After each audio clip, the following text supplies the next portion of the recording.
Olá você telespectadora, olá você telespectador da TV Cultura Litoral. A partir de agora você acompanha a edição desta terça-feira do Opinião 2.0. Vão comentar, analisar as notícias com você o médico Benjamin Rodrigues Lopes e a advogada Patrícia Gores. Vamos começar conversando sobre o frio, né? Hoje na Baixada Santista a previsão é de chuva em todos os períodos, 30 milímetros de chuva na Baixada. Temperatura oscilando entre 18 e 22 graus e tem aquele vento chatinho, 15 km por hora, que leva a chuva para baixo do guarda-chuva, não é, Benjamin? Boa tarde. Boa tarde a todos.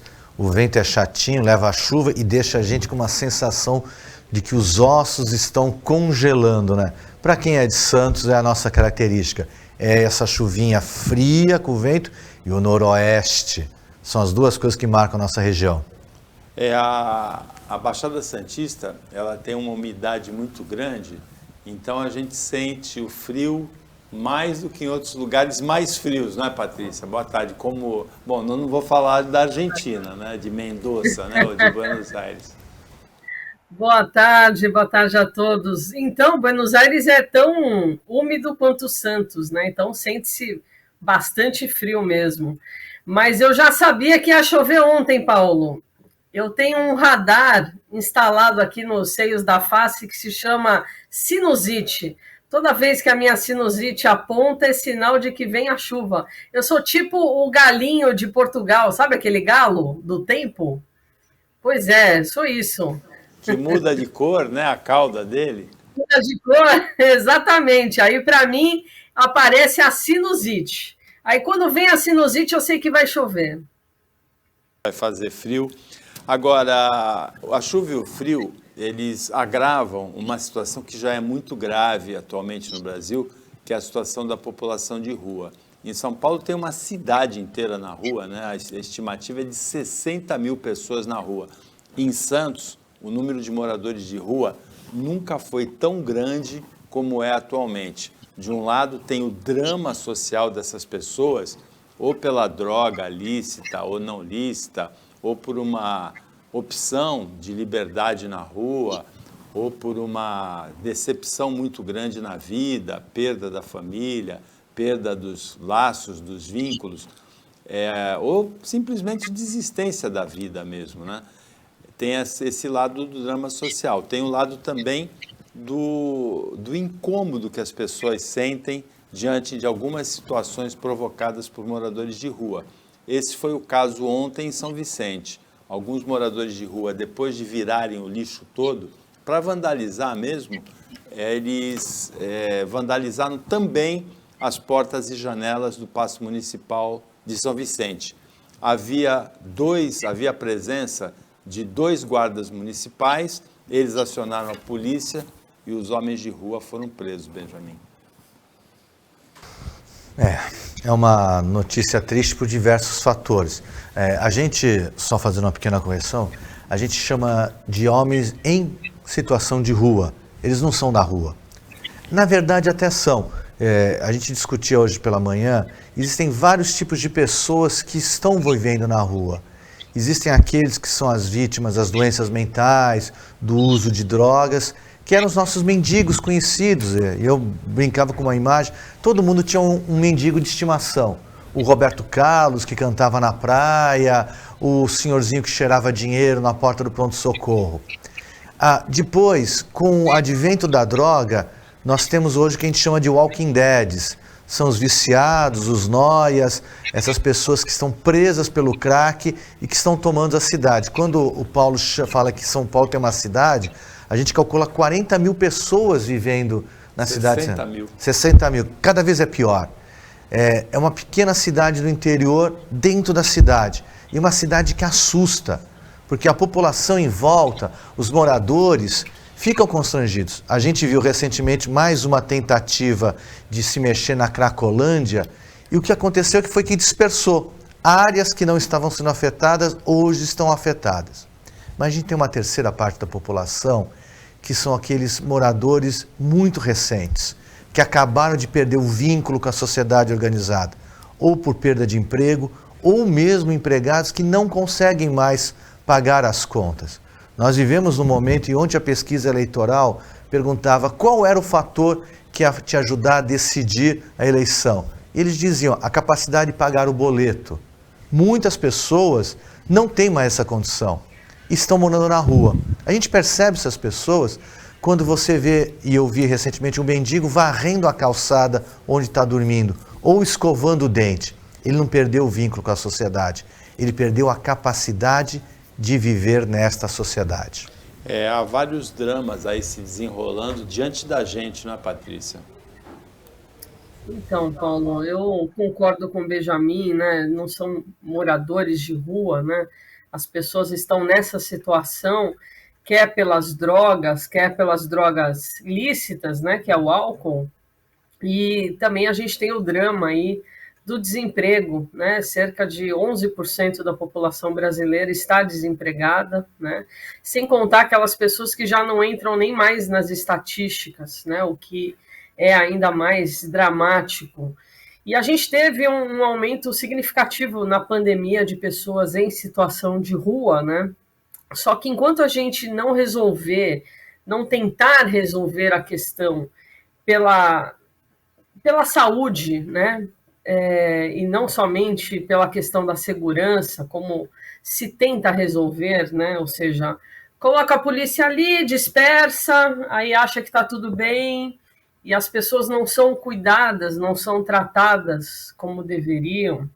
Ou seja, quando a pessoa está nessa situação, ela não tem opção, né? A opção dela é a próxima pedra. A opção dela é o próximo cigarro de maconha. A opção dela é cheirar cocaína, né? Ou usar metanfetamina, enfim. As drogas que estão aí, mas basicamente crack, né? Que é mais barato, acaba sendo mais acessível. Então, assim, enquanto as prefeituras não tratarem a situação sob a ótica da saúde, a gente vai piorar essa situação. Enquanto o nosso país estiver nesse desgoverno, com esse desemprego absurdo, vai cada vez mais aumentar o número de pessoas que não têm dinheiro para pagar o aluguel, que são despejadas, né? E que acabam indo para a rua por falta de opção. Então, a gente nunca pode olhar para a pessoa nessa situação, e eu tenho assim vários relatos, porque eu faço parte já há algumas décadas de um grupo que a gente faz atendimento, a gente sempre conversa por que eles estão ali, o que precisa, enfim. São dramas familiares terríveis, muitos fugiram por conta de violência doméstica, né? E foram parar na rua. Outros perderam a família toda e entrou em depressão. Então, assim, sempre tem o viés saúde, né? Então, a saúde mental, ela é totalmente ignorada. Coloca-se a polícia, dispersa-se as pessoas, tentam sumir com elas, né? Aos olhares das outras pessoas da sociedade, que estão incluídas na sociedade, tentam excluir essas pessoas, né? Porque são pessoas que incomodam, são pessoas que são consideradas feias, né? E para o político é bastante complicado lidar com elas, né? Então vamos escondê-las, vamos dar meia dúzia de cacetete, vamos colocar numa praça X e vamos tentar subir dos olhos das pessoas. E não se trata as pessoas enquanto pessoas. Enquanto a gente tratar essas pessoas enquanto coisas, a gente vai ter esse tipo de situação. Então, no vídeo desse caso específico de São Vicente, está bem claro que as pessoas estão ali viciadas, né? Estão na noia, virando lixo, jogando, sem propósito algum, né? Então, fica bem claro isso no vídeo. É uma situação triste, né? Acabou depredando aí o patrimônio público, e é bem significativo, né? Foi bem na sede do Paço Municipal, mas eu espero que a Secretaria de Saúde, por exemplo, faça alguma medida para cuidar das pessoas enquanto pessoas.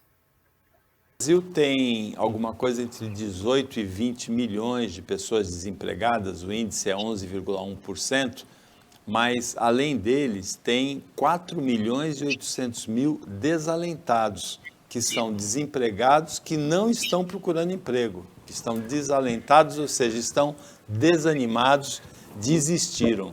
Desses aí, muitos acabaram na rua, que é esse contingente enorme que a gente vê todos os dias.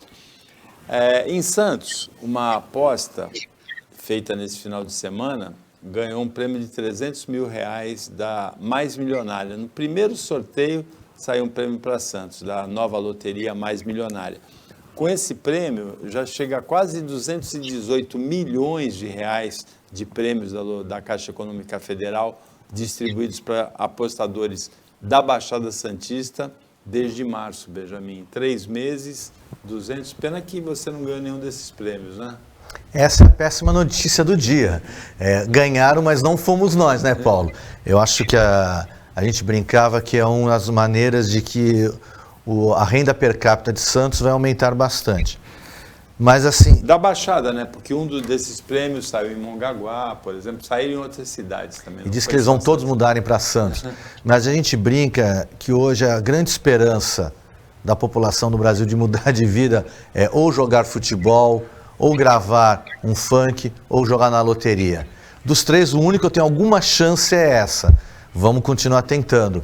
Só para juntar o link lá da última notícia, os moradores de rua, está na hora da gente começar a pensar o que fazer concretamente. A Patrícia aponta a saída da saúde. A gente vê hoje uma saída higienista, vamos limpar a rua das pessoas. Não, não é isso.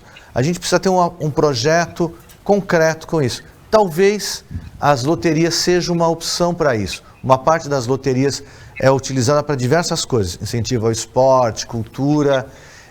A gente precisa discutir muito a questão da moradia popular na nossa região. A gente parou essa discussão. Hoje, o maior conjunto habitacional construído pela Coab de Santos é em São Vicente.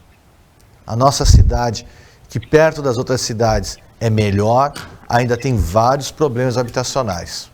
O IDH, a qualidade de vida em Santos, é um pouco artificial, porque na verdade a gente vive numa região metropolitana e a maior parte da periferia dessa região metropolitana está fora de Santos, está nas outras cidades. Praia Grande desenvolveu bastante nos últimos anos, Bertioga também, e em São Vicente, em Guarujá, houve essa degradação, né? Que realmente a dignidade do ser humano começa com a moradia. Então, falta no país, e falta há muito tempo, não é de agora, uma política habitacional. Opinião 2.0 volta depois do intervalo.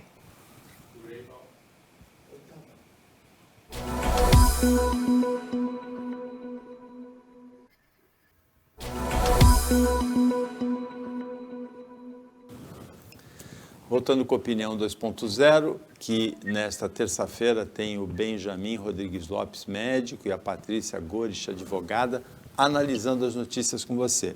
Patrícia, hoje a gente lamenta algumas mortes. Em nível nacional, o ator Milton Gonçalves, de Escravizaura, de O Bem Amado, um ator que abriu caminho para muitos outros atores negros aqui na dramaturgia brasileira, cinema, teatro, televisão.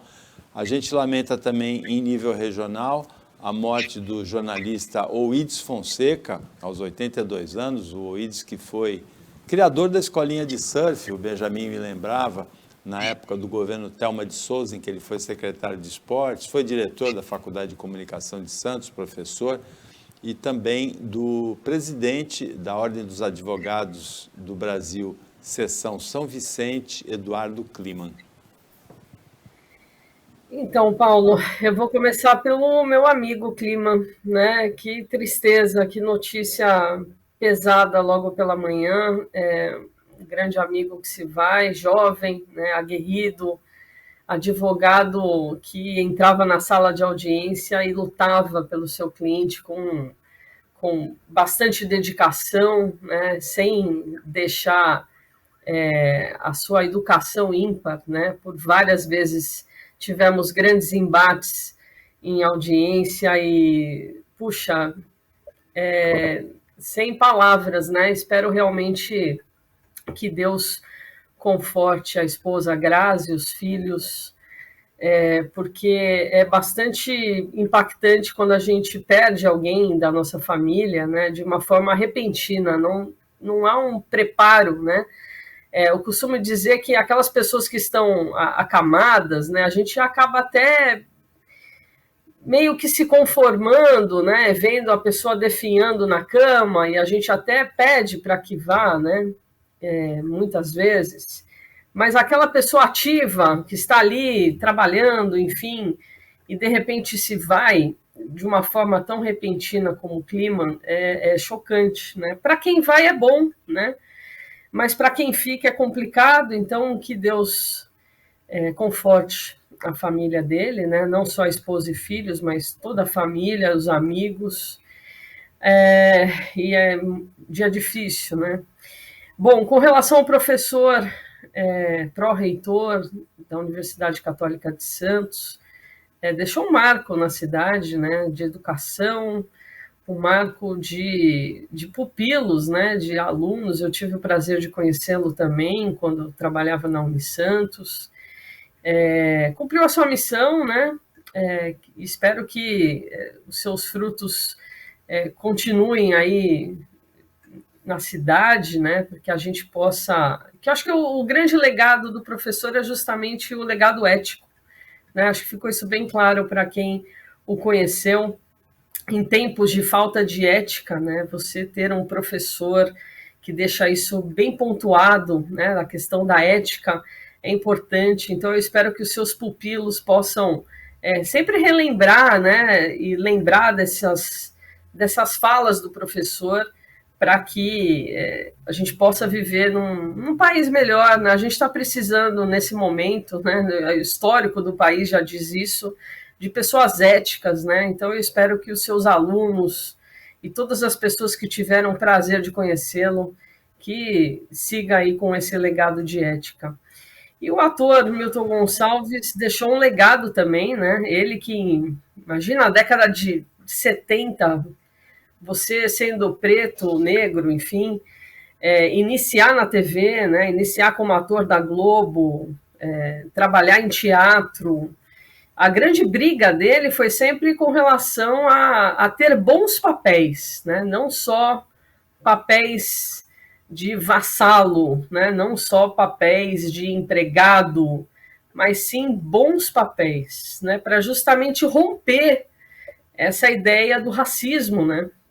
Para que a gente trate as pessoas de forma igual, porque a quantidade de melanina no corpo não quer dizer absolutamente nada com caráter e nem com capacidade, né?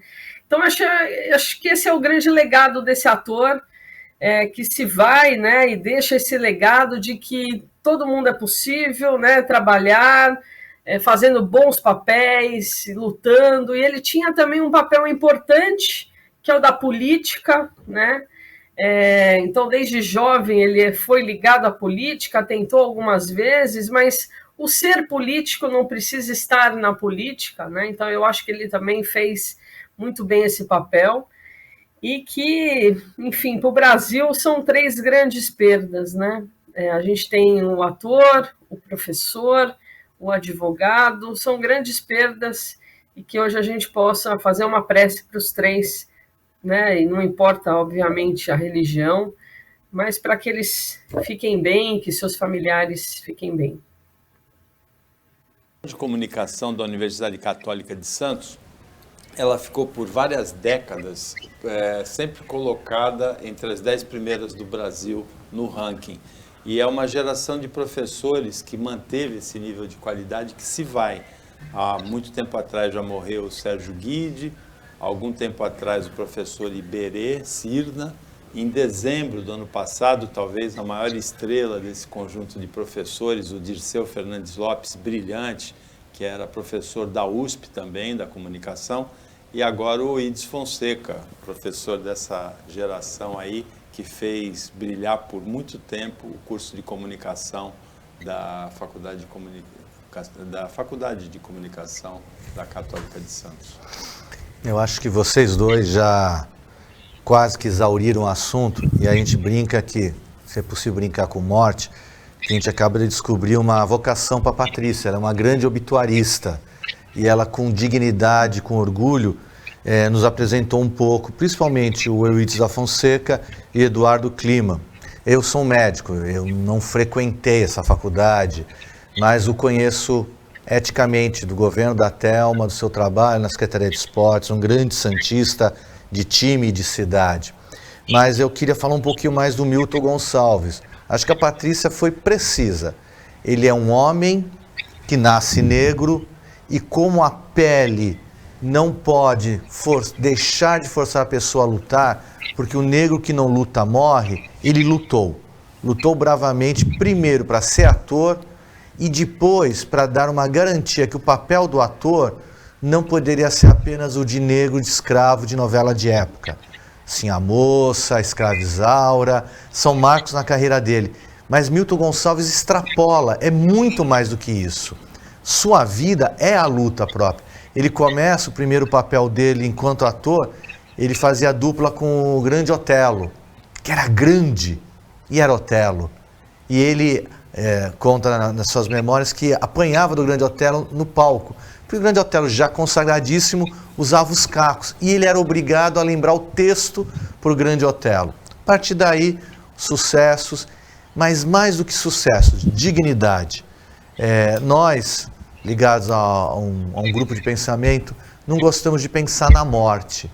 Gostamos de dizer que tanto Milton Gonçalves quanto o Eurídice Fonseca e Eduardo Kliman estão presentes nas nossas memórias.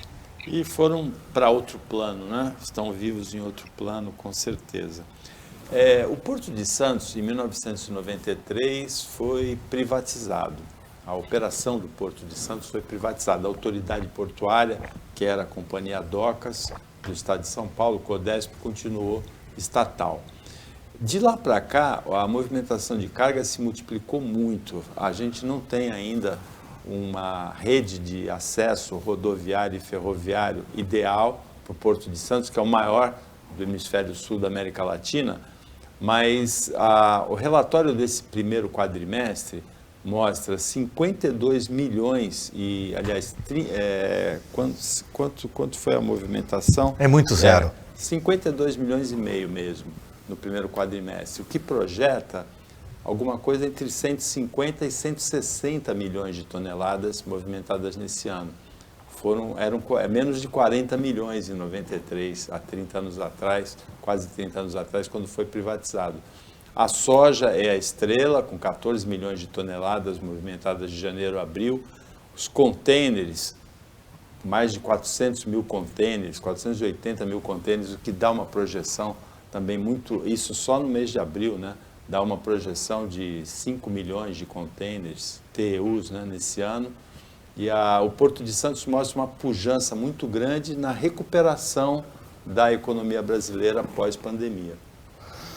O Porto de Santos é uma história... E ainda tem, a pauta é por causa da celulose, né? A celulose movimentou 2 milhões e 600 mil toneladas. A celulose nessa década é o açúcar da década de 90, uma carga que começa a ser escoada do Brasil por Santos. E eu pego nesse gancho da celulose para rever um pouco a história.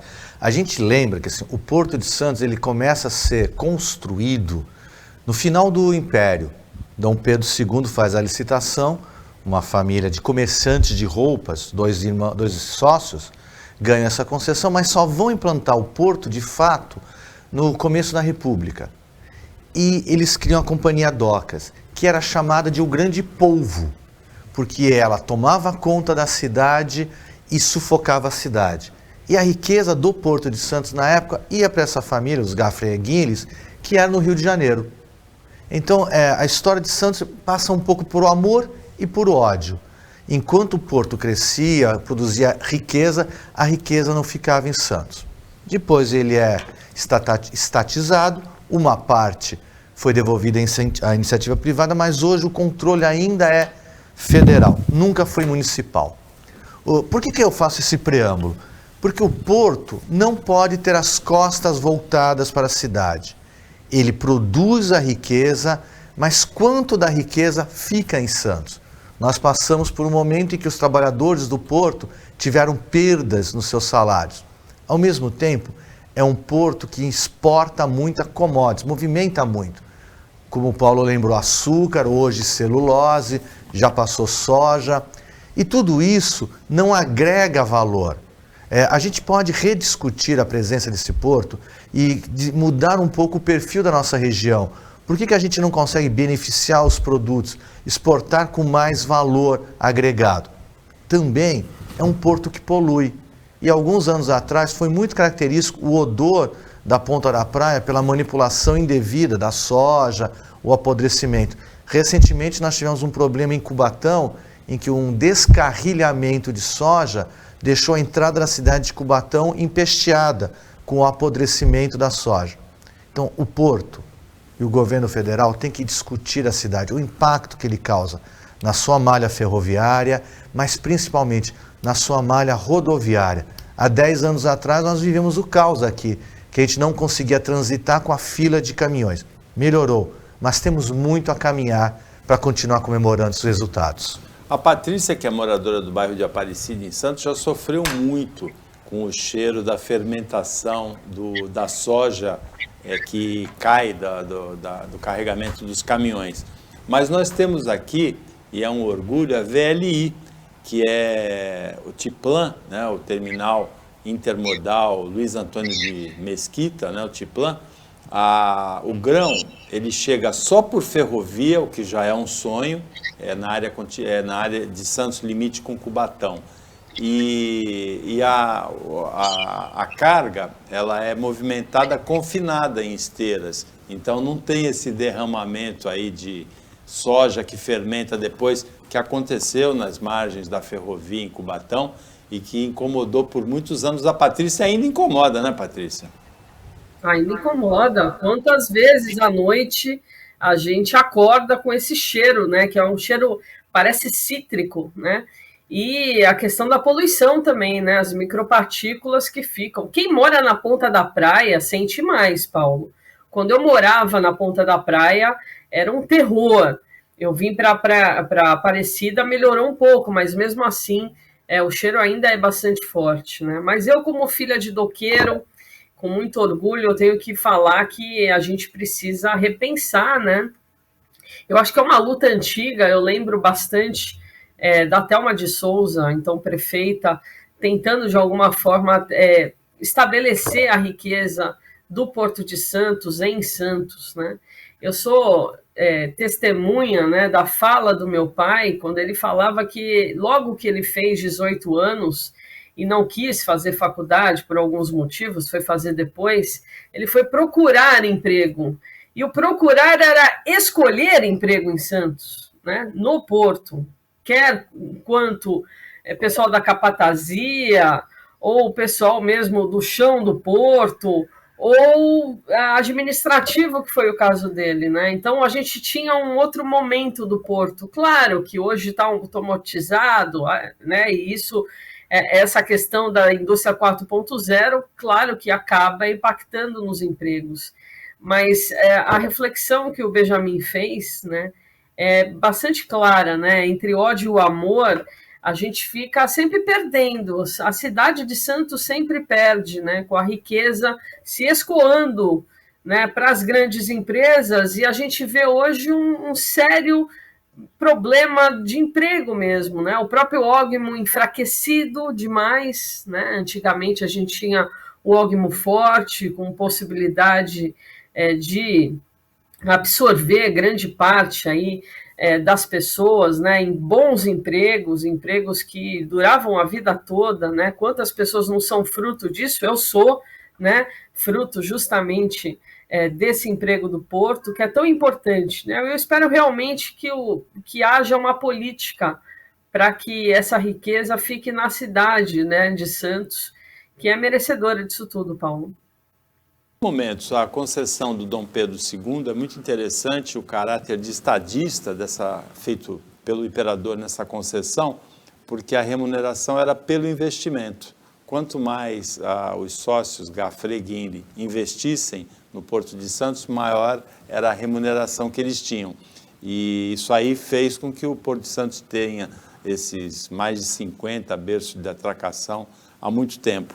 Num outro momento, a Companhia Docas de Santos, na época, era CDS, ela se envolvia sim com a vida da cidade. Essa coisa de que o porto é administrado de costas para a cidade fica mais intensa durante o período da ditadura militar. Era área federal, era interditado, chegou a ter navios para prisioneiros, um navio, Raul Soares, para prisioneiros políticos. E é muito interessante que em 1992, na campanha para prefeito de Santos, o ex-deputado e ex-prefeito de São Vicente, Coil Irra, ele era o candidato do PSDB, ele inverteu a equação.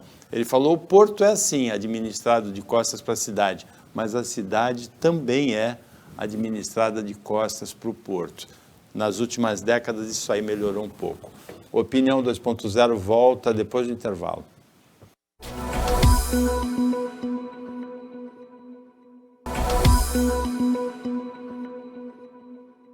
Voltando com a Opinião 2.0, na quarta-feira passada, aquele caso ocorrido em Sergipe, abordagem a um motociclista, os policiais rodoviários federais jogaram um motociclista chamado Genivaldo no porta-malas de um carro, jogaram uma bomba de gás lacrimogêneo, apesar dos apelos do motociclista e de quem assistiu à cena, eles mantiveram o rapaz, o homem, no porta-malas, ele morreu. O caso chocou o país porque é de uma monstruosidade horrorosa mesmo.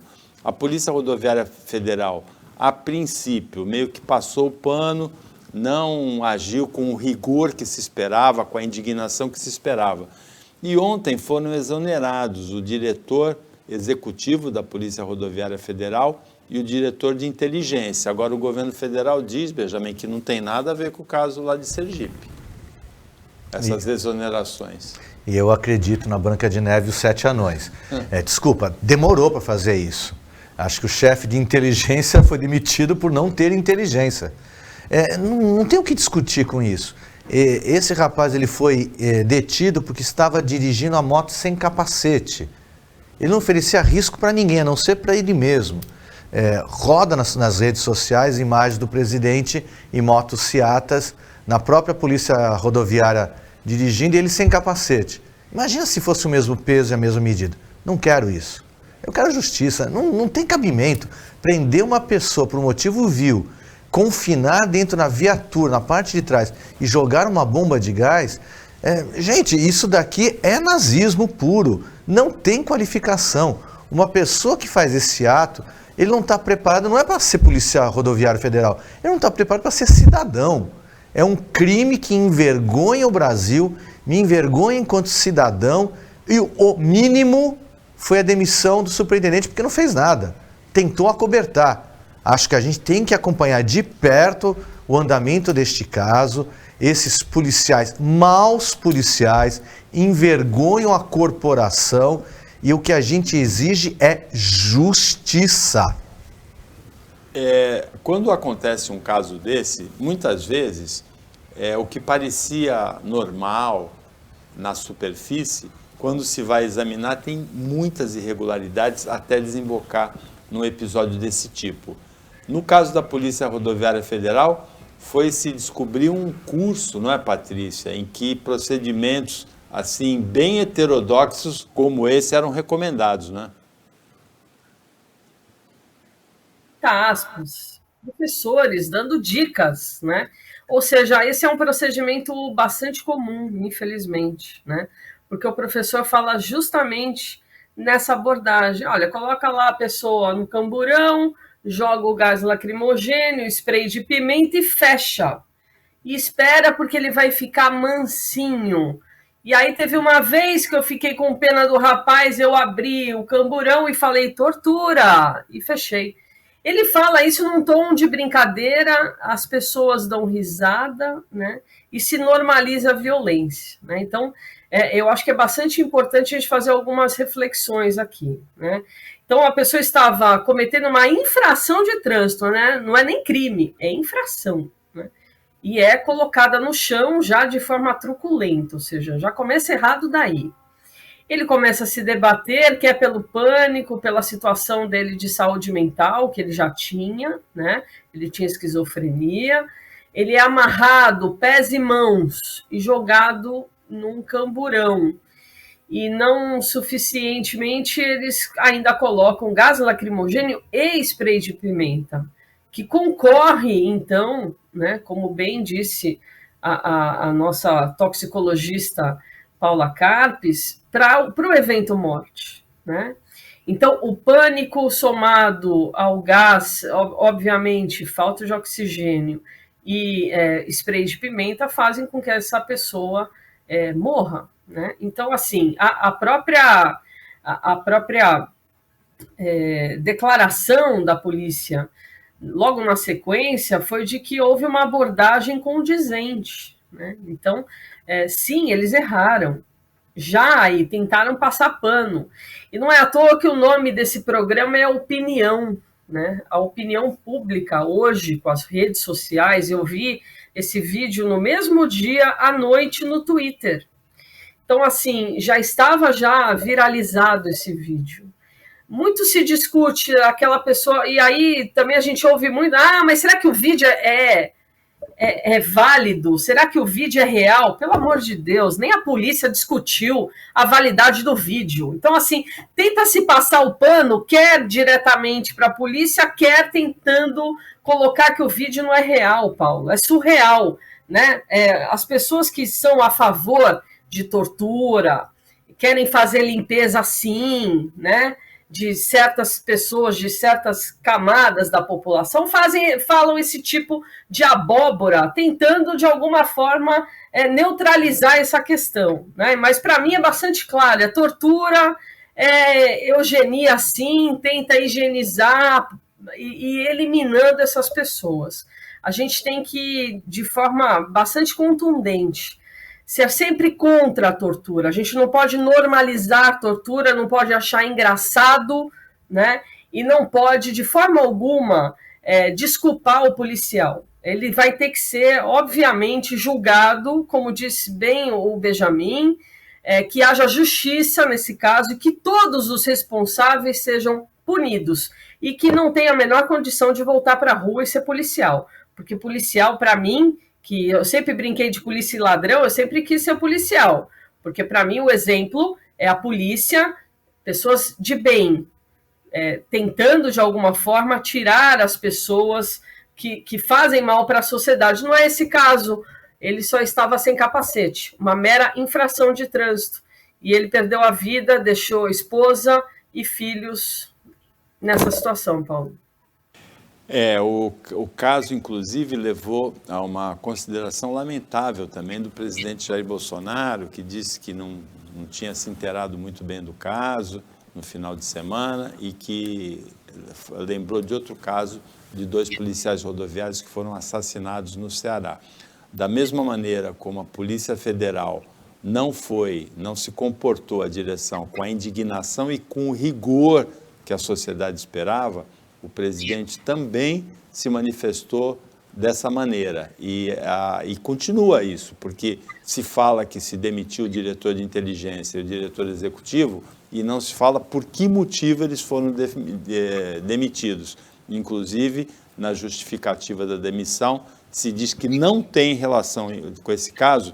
Pode ser até que não tenha, mas é uma hipótese muito pouco provável que não tenha relação com esse caso gravíssimo que aconteceu em Sergipe.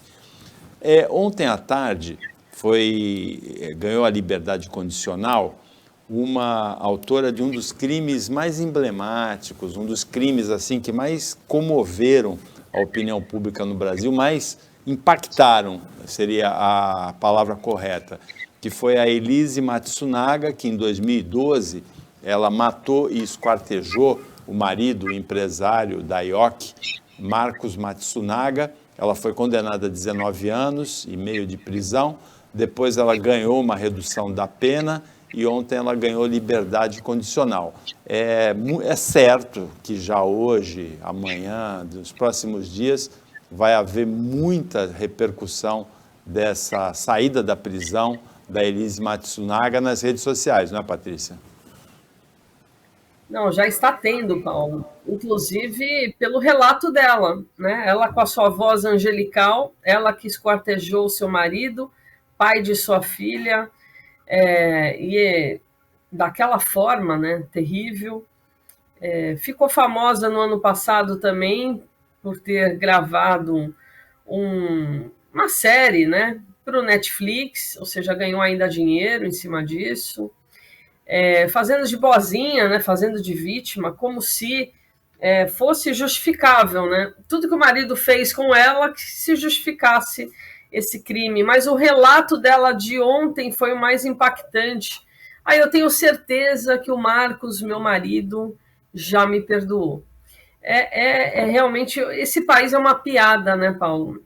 Eu fico imaginando os pais do Marcos Matsunaga assistindo essa cena, né, de liberdade. Eu fico imaginando, assim, como de 2012 para 2022 são 10 anos de um crime terrível, né, de um assassinato, de um esquartejamento, escondeu ainda o corpo, né, espalhou em vários lugares, enfim.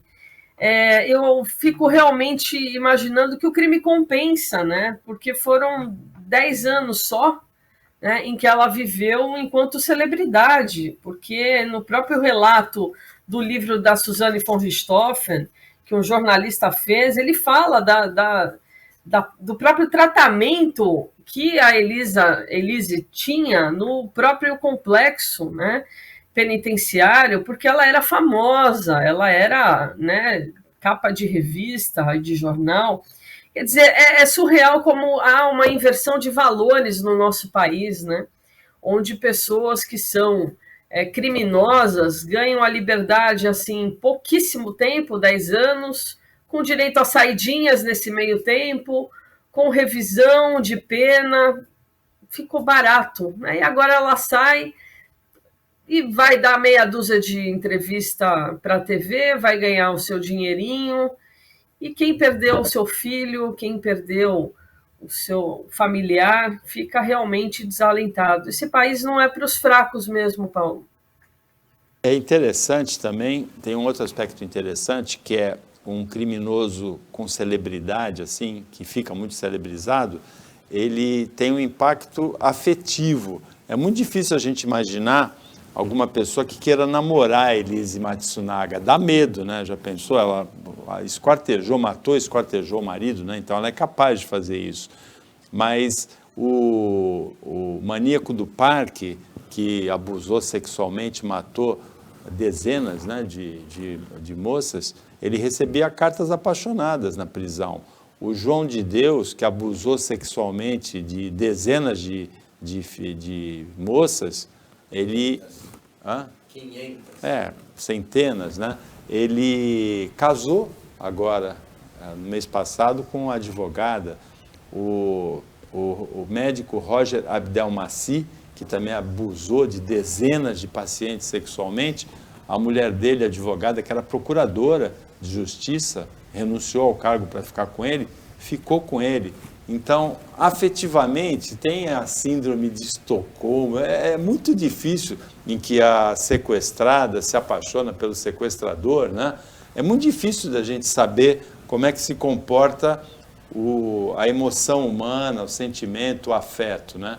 Mas a Elise Matsunaga, é provável que ela também mexa com alguns corações, viu?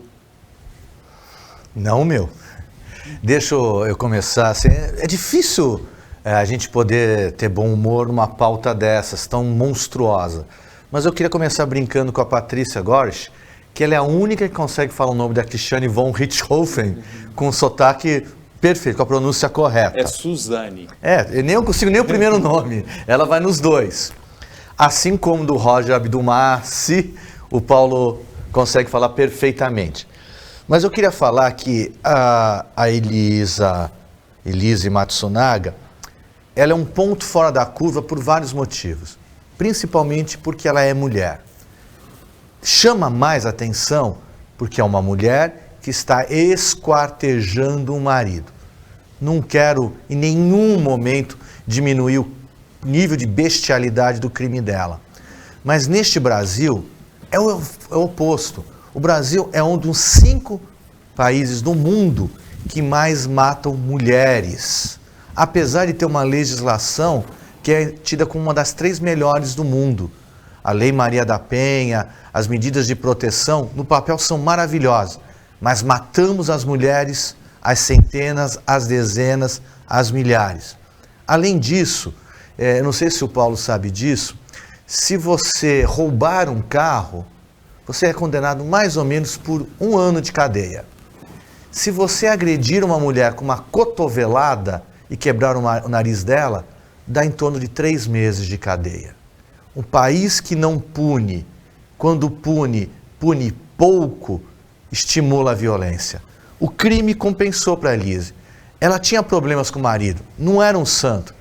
Tinha diversos motivos, mas não justifica a morte cruel e vil. Não justifica o tripudiar da população quando diz meu marido me perdoou. Não justifica a ameaça para essa família enlutada quando ela quer se reaproximar da filha dela, filha que ela matou o pai. A gente precisa repensar o nosso arcabouço legal, e para mim é muito fácil, eu sou um médico, tenho uma jurista aqui presente, de renome, mas dizer o seguinte, não dá para ficar apenas 10 anos, não dá para a gente estar numa sociedade adoecida, como Paulo coloca, que de alguma maneira idolatra o criminoso. A síndrome de Estocolmo é da vítima e do seu refém, mas existe uma outra coisa aqui, é o pensamento da pessoa que vai recuperar o bandido. Muitas mulheres, e o maníaco do parque, não é que ele recebia cartas, ele era o campeão de cartas do presídio, de mulheres querendo salvar eles. Algumas pessoas não têm salvação, algumas pessoas não podem sair da cadeia. A gente lembra do Chambinha, que está preso, graças a Deus, mas a gente também lembra e olha à nossa volta quantos bandidos que costumam cometer o mesmo crime continuam soltos ou passam pouco tempo na cadeia. Justiça. No caso da Elise Matsunaga, a defesa dizia que ela agiu sob forte emoção, em função das agressões morais, em função das agressões físicas que ela recebeu do marido. A morte do marido foi uma reação. Isso não tem explicação, não tem justificativa para isso. Tem agressão moral, tem agressão física, vai, faz um boletim de ocorrência, separa, sai do casamento. Não tem justificativa para matar. Agora, a acusação e o assistente de acusação foi presidente da OAB São Paulo, né, o Durso. Ele disse que foi sim um crime premeditado, ela pensou em ficar com as posses do marido, que era empresário e muito rico. Hoje, 31 de maio, rapidamente, Patrícia, que a gente já estourou o tempo, é o Dia Mundial Sem Tabaco. É preciso continuar essa luta contra o cigarro, que vem dando certo.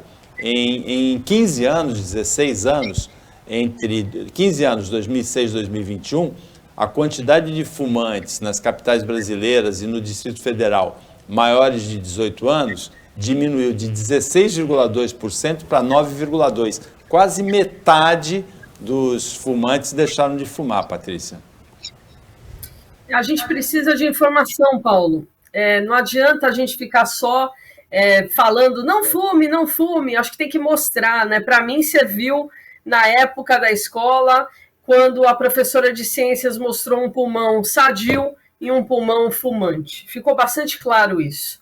Então, eu nunca coloquei um cigarro na boca, né? Eu acho que hoje a molecadinha, é muito raro eu encontrar um aluno fumante, e que bom que a gente possa seguir com esse dia, que é o dia do tratado, né, realizado na ONU, e que serviu para o mundo inteiro como exemplo de que fumar é bastante prejudicial à saúde, Paulo. Benjamin? Como médico, eu tenho que dizer que assim, a melhor medida que eu vi foi o Serra que fez, quando ele limitou o acesso da população ao conforto. Proibiu fumar em restaurantes, proibiu fumar em lugares fechados, multou. O brasileiro e muito do mundo só sente quando tem o desconforto ou o pagamento pecuniário. É uma luta que a gente tem que ter diariamente, até porque, apesar da Patrícia ser sensibilizada, é piada corrente. Todo o rótulo de cigarro tem aquelas fotos, algumas de câncer, outras de AVC e algumas de impotência. E eu já vi pessoas falando assim, olha, eu quero aquele do câncer, de impotência não. Então assim, não dá para baixar a guarda. Tem gente que zoa mesmo essa propaganda, escolhe, né, a doença que quer no máximo do cigarro. Eu vou aproveitar para mandar um abraço para 2 médicos, colegas do Benjamin, que são da cruzada antitabaco, são antitabagistas, o Rui Coelho Pereira, que é pneumologista, o Alex Macedo também, né? E o Hugo Anteguini. Um abraço para o Rui, para o Alex, para o Hugo, que vocês continuem essa luta contra o cigarro na nossa região. Chegamos ao final do Opinião 2.0. Para você, telespectador, para você, telespectadora, até amanhã nesse mesmo horário e uma ótima terça-feira para você que você merece.